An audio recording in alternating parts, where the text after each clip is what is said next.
E pra të nderuar miqtë e mi, ja ku po ritakohemi sërish me mua Tirona Lilin për të komentuar një nga ngjarjet që në fakt ka ngritur pikpyetje të mëdha tek publiku shqiptar dhe nxjerr në pa dështimin e produksionit të Big Brother VIP Kosovës.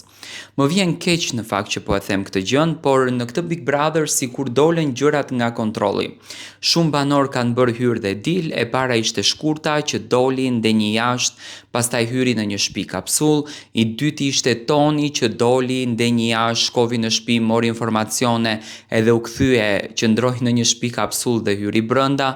Banor të tjerë si puna Albës që kanë hyrë, kanë dalë sa Alba për shembull ka hyrë, ka dalë sa herë ka dashur dhe në dhomën e rrëfimit u dëgjua Eliona duke bërtitur dhe duke qarë që të largohet nga shtëpia e Big Brotherit, gjë që në fakt analistët të kësaj loje mendsojnë që ka qenë një marrëveshje me Klodin që të largohet atë natë nga shtëpia. Nuk ka një fotografi, nuk ka një video që Eliona ka qenë në spitalin amerikan në Prishtinë.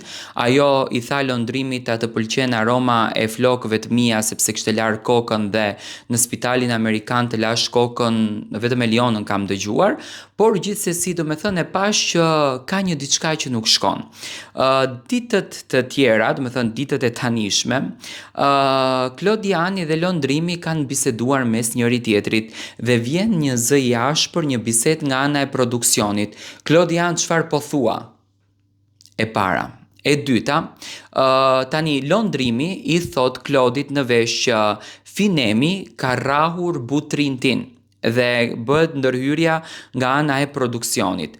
Unë nuk e di në fakt se banorët nga i marrin vesh informacionet nga jashtë, por unë mendoj që me këto rrezikime që bën formati Big Brother, duke toleruar gjëra të këtilla, rrezikon patentën komplet, me sa unë e di, sepse janë ligje që në fakt nuk duhet thyer, sepse atëherë humbet kuptimin e Big Brotherit.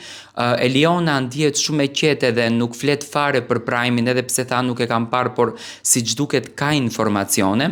Dhe mua në fakt nuk më duket e drejtë që banorët brenda asaj shtëpie të konsiderojnë apo të dinë informacione nga jashtë. Tani, se kush ja ka thënë Londrimit këtë informacionin dhe si Londrimi ka arritur ta merr këtë informacion, unë nuk dua të besoj që banorët dalin jashtë dhe marrin info se çfarë po ndodh brenda në atë shtëpi.